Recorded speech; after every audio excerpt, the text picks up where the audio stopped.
All right, hello there, and welcome to another video.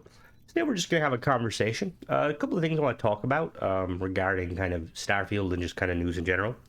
So it's now when I'm recording this is the 16th of the 1st, so 16th of January. So we're almost 3 weeks into the new year. Yeah, and we're all wondering, where's the next Starfield update going to happen? So there's been a few kind of tidbits of information that may or may not be tied to updates. So one of the most prevalent ones we've seen is the fact that the Steam database got updated. I want to say maybe last week or the week before. Now, for anyone that doesn't know what that means, basically, the Steam, whenever a developer updates stuff regarding games, they have to update the database.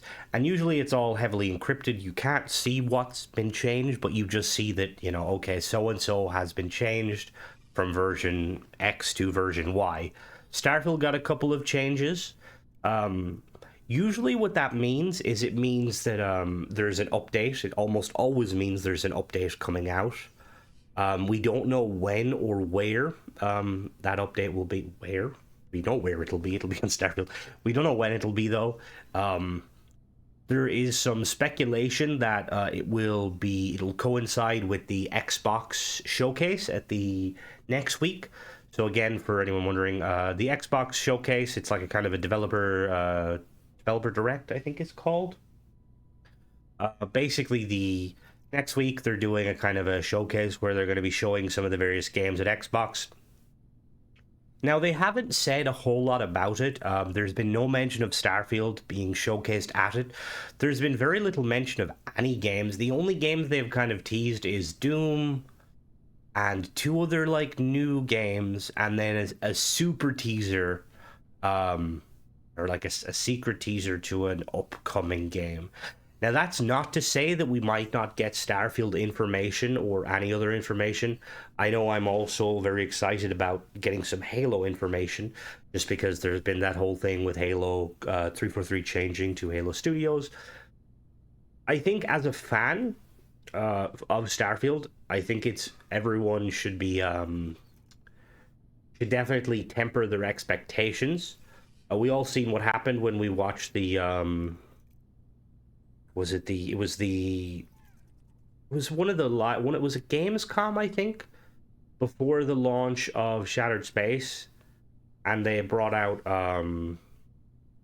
was it Tim Lamb, I believe. I'm very bad with names.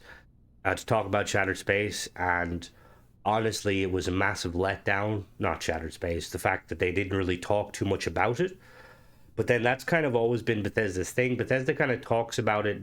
Usually, whenever you get good information out of Bethesda, it's when they're doing their own little kind of video docs, kind of series, like we've seen with the Trackers Alliance kind of updates and the Rover updates. Um, and that's not to say we might get one. I am really hopeful because I feel like, as an enjoyer of Starfield. Shattered Space is very fun, but that was what, 3-4 months ago now at this point. And I think we would just like to kind of get some new stuff, new stuff flowing, or at least, I suppose I always say this, and I think a lot of people say this, or at least a roadmap. Now, we know that in this day and age, roadmaps are not really something you see. Most companies kind of do away with roadmaps because of how difficult it can be in today's kind of game industry to keep things kind of on the straight and narrow. We do know that there is an expansion coming, the supposed Starborn expansion. Todd has confirmed that there is an expansion that is in the works and it is going to be coming out. We don't know when. Probably going to be coming out the exact same time as Shattered Space. So we probably won't be seeing that till autumn this year, or fall for the Americans. That obviously gives hope because, yeah, Bethesda have said from the beginning that they want Starfield to operate as a kind of a long-term game. They want to keep it going and keep updating and stuff, which I have been really excited about because I'm a huge fan of games like that. I'm my favorite kind of genre or style of games to kind of jump into is games like, say, for instance, Destiny or Elder Scrolls Online. Kind of these kind of online games. Not that I don't like them necessarily for the online. I like them more for the kind of the story progression. Like Destiny, one of the cool things about Destiny 1 and Destiny 2 to an extent was that every couple of months you get a new update, some new story missions, new dialogue. The kind of the worlds would change and stuff. Really, really cool. Sadly, you don't really see that much anymore. It seems like the live service games are just kind of going very battle pass heavy and less kind of story. Now, obviously, it's very clear that Starfield isn't going to do that sort of thing. We've got a few updates. We got the Tracker Alliance update. It was kind of one of the first big updates, quest line stuff. And then obviously we got Shattered Space, we got the vehicles. Now, the Trackers Alliance quest ends on a cliffhanger, and I've always kind of assumed, I think most people assume, that we're going to, every time we get some sort of major update that's not an expansion, that they might add a new Trackers Alliance kind of, mission. Now, you may argue Crimson, they did with the Vulture. I've said this so many times. Bethesda themselves realized the error in their ways with the Vulture. It was never meant to be a kind of a quest line DLC kind of thing. It was more so supposed to be a weapon pack that kind of they decided to throw in some armor and a little bit of story. I don't think they'll do that again, just because of how kind of people were a bit taken back by it. The quest itself, the base version of the Trackers Alliance, it ends on a cliffhanger, and it mentions like a ship out there that's like been custom made for some not rough individuals, some questionable individuals, some near do wells, if you will. So I definitely hope, right? I hope that they will kind of touch on it. In like when they do an update, it would be cool having that kind of thing where every time they updated, they had the new Trackers Alliance quests and stuff. The only kind of downside to that is like the Trackers Alliance is very cool, and if they do go that route of like, let's say like, okay, this year we get 2 major updates that add a Trackers Alliance mission each.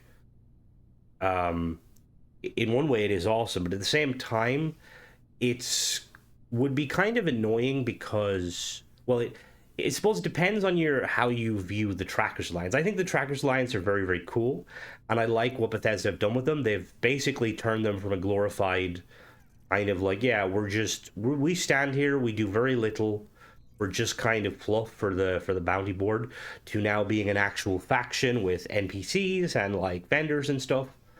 But I would love to see Bethesda kind of focus on other factions and kind of improve upon them. Now, there's nothing saying that they won't do that, but obviously, it's at this point, everything is speculation. I've said that I would really love to see Bethesda like focus like on specific elements of Starfield. Like prior to Shattered Space, the story, kind of the story, not the storyline, but kind of how they kind of how they brought the player through content and told the story. Like the kind of the what would you call it? Not cinematic story, but the kind of the scene storytelling, the world storytelling.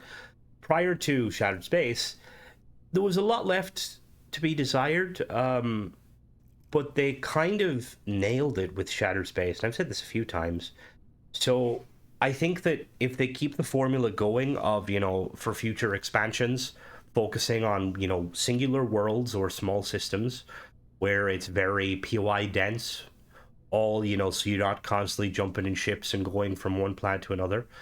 That being said, there is the element that I do think needs the greatest amount of love aside from the ship parts. Where's the ship parts, Todd? I think is space. And that's why, like, I'd love to see Bethesda be like, all right, we're going to spend a year, and throughout this year, we're going to do, like, some major updates to improve upon space via space exploration, space travel, stuff like that. Like I've said a few times in live streams in the past, it's very tricky to try and kind of tell a story and direct a player to a specific way, because in any Bethesda game, they don't really force you to go anywhere. They kind of they give you kind of the like breadcrumbs, and it's up to you, you know? Like most people when they're starting off, you know, you're starting off like say a Fallout game, it's like, oh, you got to find your son. Okay, you go here, and then that's it. Once you're there, it's like you can go to the next point, but people explore, you know, you go out of your way, you're like, okay, I'm going to go here, I'm going to go there. And with space, it's very tricky. With the way Starfield has done it, it's very tricky because I mean, space is huge and it's also three-dimensional, you know? It's not like, say, for instance, if you're trying to tell a kind of a world building kind of story, and it's like, all right, the character's going to go from Riverwood to Whiterun to Throne of the World, then they're going to go to Riften. You know, it's tricky with that because realistically, the player can completely bypass things. Like you look at, say, for instance, you look at Alpha Centauri. Alpha Centauri has most of the planets are have things on them. A lot of them are POI, but you've got the New Gargarin, which has its own, you know, it's its own settlement. There's quests and stuff. You've got New Atlantis. You know, you've got a couple of things, and realistically, there's nothing that ever really kind of coerces the player to go and check out these locations. Like you land on New Atlantis, and as soon as you hit the lodge, very first way in, Sarah is bringing you to Earth, and you're jumping around for these points on Earth, and then realistically, once you do that, like I don't think I ever really went back to Cydonia myself. Uh, well until the game had kind of, you know, I basically was at almost ended the game, just because the other thing I remember when Starfield was first kind of coming out, the dev said that the game doesn't really get good until you kind of beat it the first time. So I think a lot of people, myself included, we were trying to get that new game out of the way. Um, I'm just like trying to think of other games that do a good job of the space sort of stuff. And some of you guys, you might be hearing me, you might be have heard me say this before, and I tend to rant a lot when we, not rant in a negative way, but I tend to kind of talk about stuff on stream, plugging the stream if you want to watch it.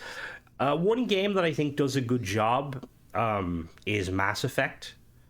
Mass Effect and Starfield, their similarities kind of start and end with the fact that they're both space-driven story role-playing games, and that's about it.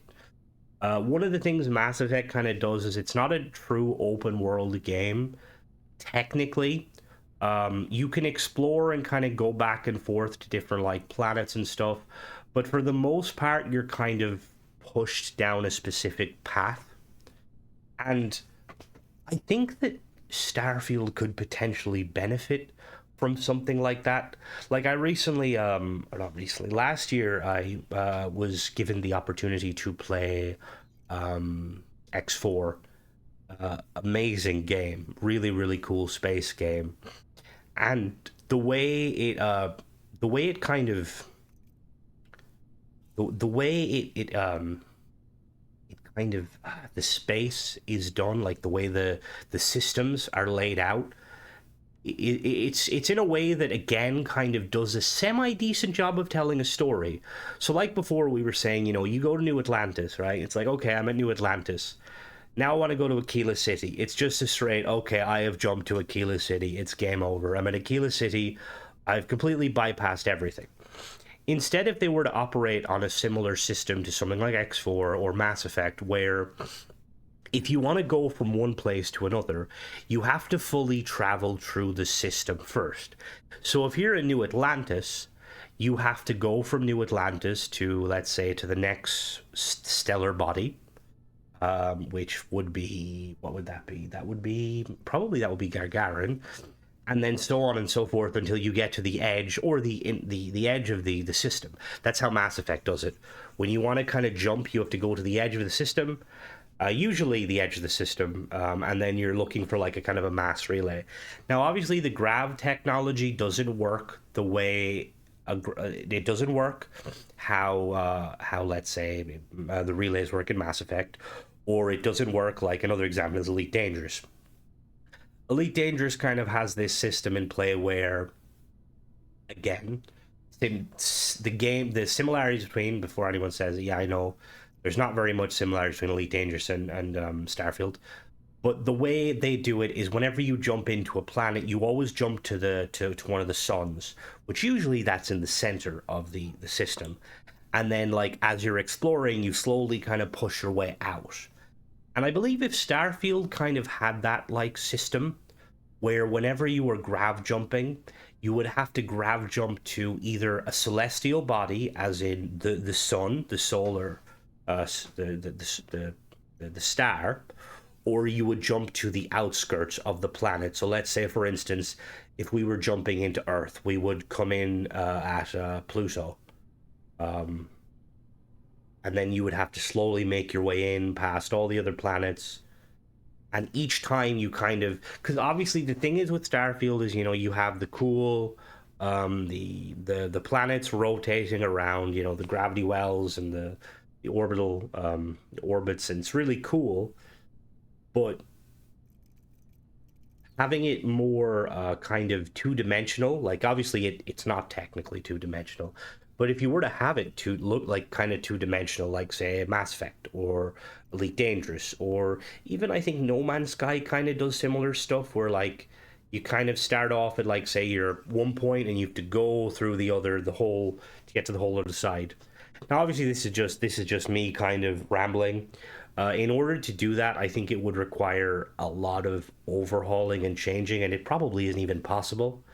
But it's just a kind of just a, me as a fan who's played a lot of other kind of story-based kind of space games and how other games do it. And obviously, if there's any, I haven't played all sorts of space games. There's a load out there. If there's any out there that you think does like a really good job of kind of forcing the player to kind of, not forcing, but like kind of convincing the player to go a kind of a specific way. I'd love to hear it, because it's always interesting kind of just seeing kind of things, because it's I'm probably one of those people, and I suppose everyone probably out there, well, most people, is I definitely could get behind, like, when games companies or developers kind of take inspiration from other games that do well. Obviously, when I say inspiration, I mean inspiration. I don't mean completely take it.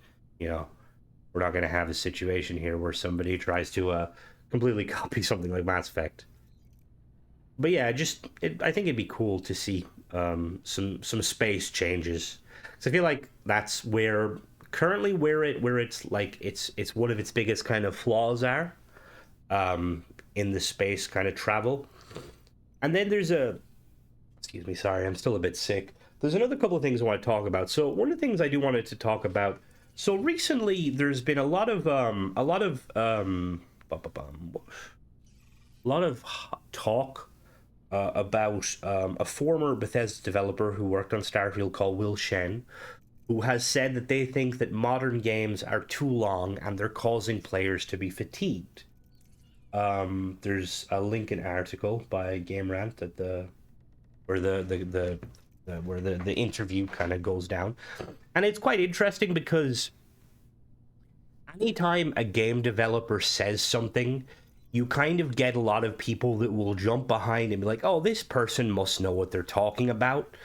And the thing too is, sadly, the sad reality of Starfield is whenever kind of anyone references Starfield, especially an ex-developer, like I don't think they were initially, like, in their comment, I don't think they're specifically saying anything about Starfield. They're just talking in general, but people will kind of presume that they're saying, "Oh, Starfield was like bad because it was too, there was too much going on and all this stuff."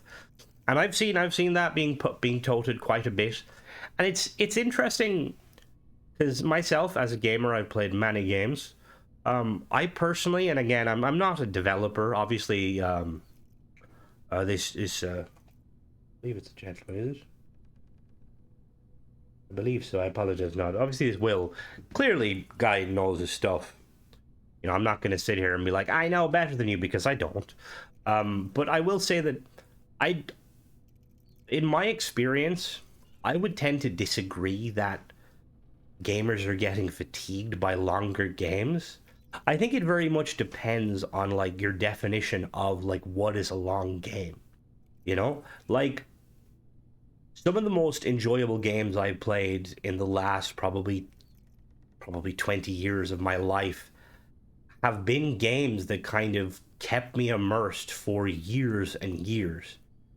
You know, like you look at something like Halo, like Halo 1, Halo 2, Halo 3.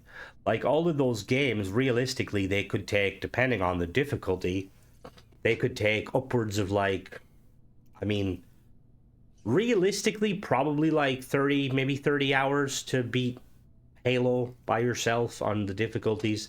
Obviously, if you're going for extra challenges and stuff, like I've probably spent over 100 hours on each of the campaigns with friends.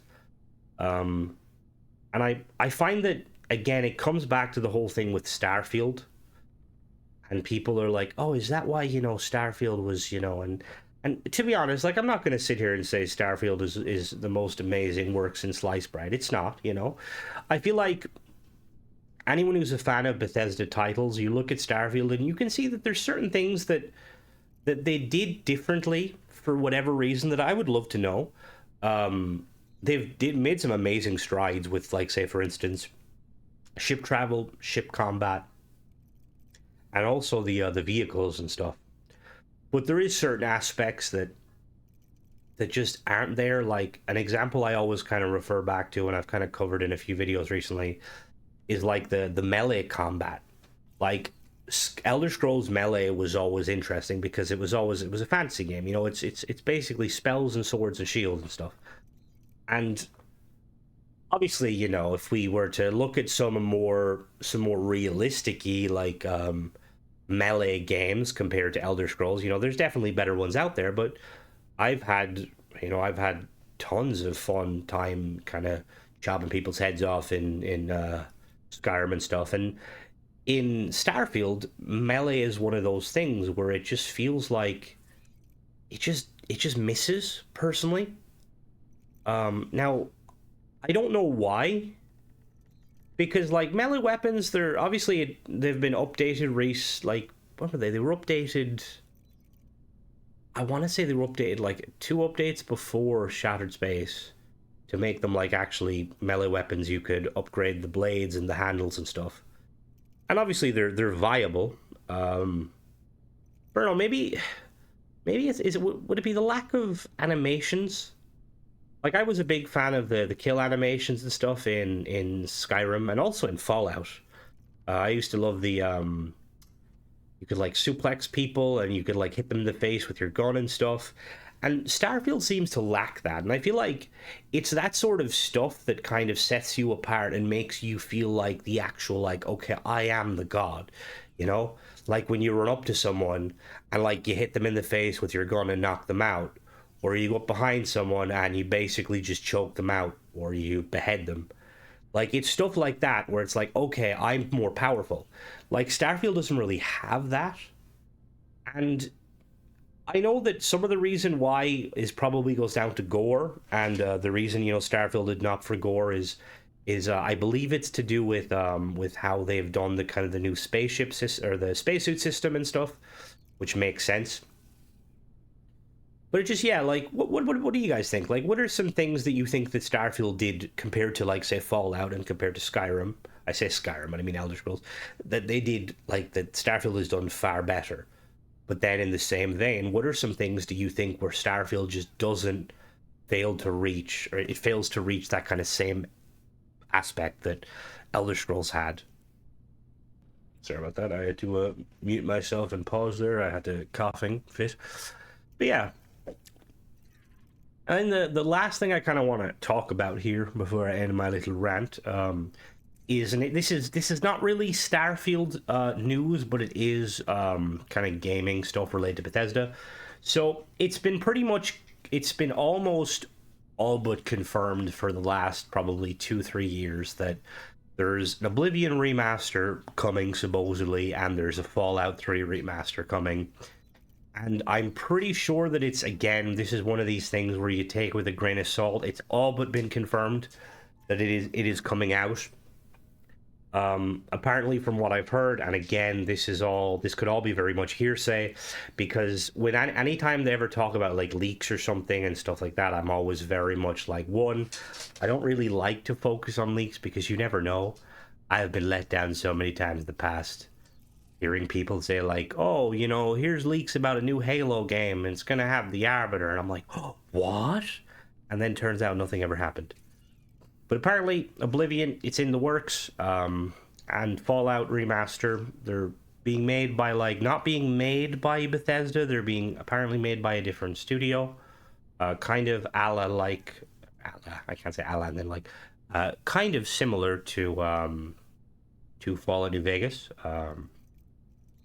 That's quite interesting, because I know the reason I'm bringing this up and kind of pertaining back to Starfield is one of the kind of the biggest worries when it comes to Starfield, and it is it being a kind of a, like a game where they want to have it long lasting, they want to keep like the 10-year game, but when they're making kind of other games alongside of it, like we know that Elder Scrolls 6 is in the works, and we know that Fallout 5 is in the works. I don't know if it's going to be called Fallout 5, but we know they're in the works.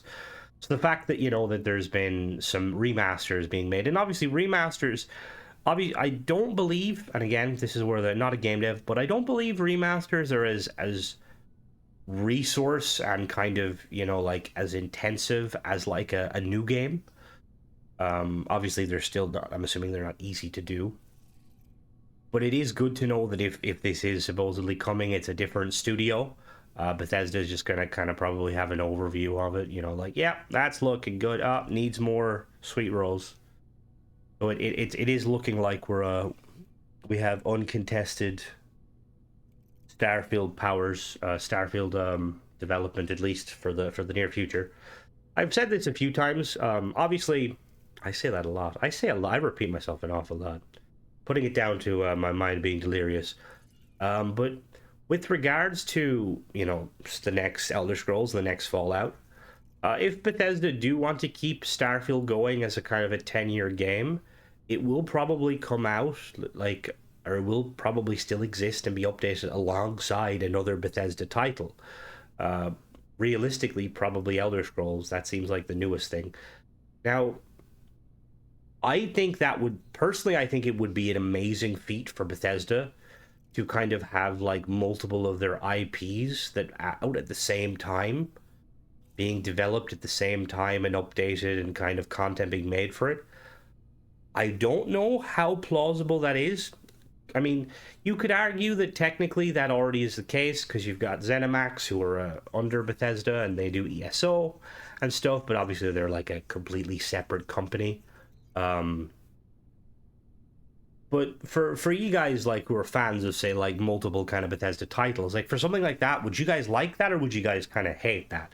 So I know some people like myself, I like to kind of immerse myself generally on kind of one game kind of for a while, and then get like play it till literally it's I've sucked all the blood out of it, and then kind of take a break, and then the next one comes out. But I don't know how it would be if, let's say, Elder Scrolls 6 came out and then like those Starfield updates. I'd still play them both, and I definitely would do videos on them both, but it would just be interesting to kind of see. I know it'd be funny kind of because there'd probably be some big update and I'd be confusing the lore between them, like, oh, remember when Starfield got the Dwemer up? Oh, that was the wrong game. Never mind. But yeah, that's pretty much it. I just wanted to kind of upload this video, kind of talking, just because, weirdly, despite my voice being hoarse and kind of croaky, these like kind of talking videos where I'm just talking, they kind of soothe my voice. So thank you guys for watching this. And let me know what you think about the various things we kind of talked about. I will probably be doing a watch. I don't know. I want to do. I want let me backpedal. I would like to do a watch party of the Xbox event just to kind of see what's going to be there. But currently, none of the games really interest me, which is probably sacrilege because they're going to be showing the new Doom, and I know everyone loves Doom. I will let you guys know if I am. If there is anything, if there's any kind of noise about a new Starfield stuff between now and then, I will definitely be watching it. But yeah, that's pretty much it. As always, guys, thanks for watching. Don't forget to subscribe and catch you in the next one. Bye bye.